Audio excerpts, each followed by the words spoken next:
Do's and don'ts of sprint planning.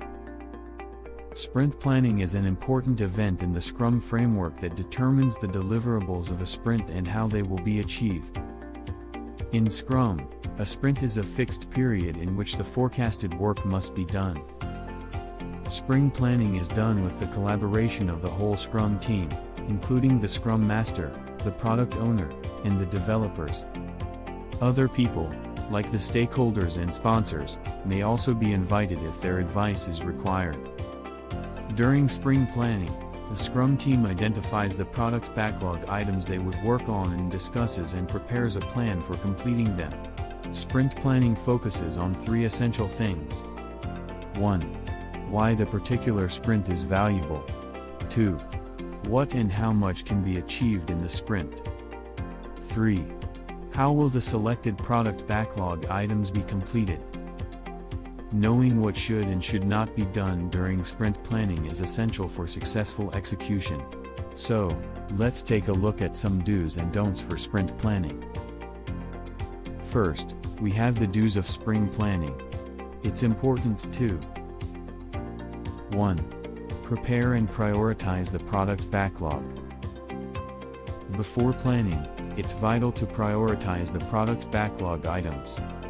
This is done by the product owner on the value of each product backlog item. 2. Timebox the meeting for sprint planning. It's important to timebox the meeting for sprint planning depending on the sprint duration. Usually, 4 to 8 hours is the standard for a sprint of 15 days to 1 month. 3. Discuss team velocity and review team capacity. First, the team's velocity is discussed to see how much work can be completed in the given time.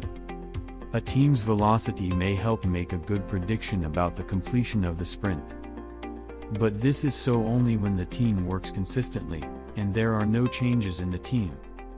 However, if changes are foreseen, it's crucial to review team capacity in terms of the hours needed. 4. Create a sprint goal. A product owner briefly describes what is aimed to be achieved by the end of the sprint and presents the prioritized product backlog items. Then, the Scrum team discusses how much can be achieved based on the definition of done and creates the sprint goal. The sprint goal is crisp and unambiguous. 5. Break powerful stories into smaller ones. After creating a sprint goal, the next step is to break important stories into smaller ones to complete them within a sprint. The developers break the stories into multiple small tasks keeping in mind the technical work required to complete the sprint. These may include development, testing, and so on. 6. Estimate the task. Individual members of the team are assigned the tasks, and an estimation of the effort required in hours is done based on each person's skills and experience level. The capacity tracker is updated regularly with hours. 7. Spread the risk along multiple sprints. Putting too many high-risk stories in one sprint can increase the risk of that sprint, and the team may face difficulties. Spreading risk across sprints means all sprints will have an almost equal ease of completion. 8. Refer to the definition of done. When the team refers to the definition of done, they know how much work can be planned for a sprint. So, revisiting and revalidating this definition becomes important. 9. Request the team's commitment. A general commitment from all the team members should be obtained to complete the stories in the sprint. Let's now look at what not to do, or in other words, the don'ts of sprint planning. 1. Do not assign work. Team members should volunteer for specific tasks. The Scrum framework recommends self-managing teams who can make decisions. 2. Do not overlook the team velocity. Do not try to pack too much into a sprint.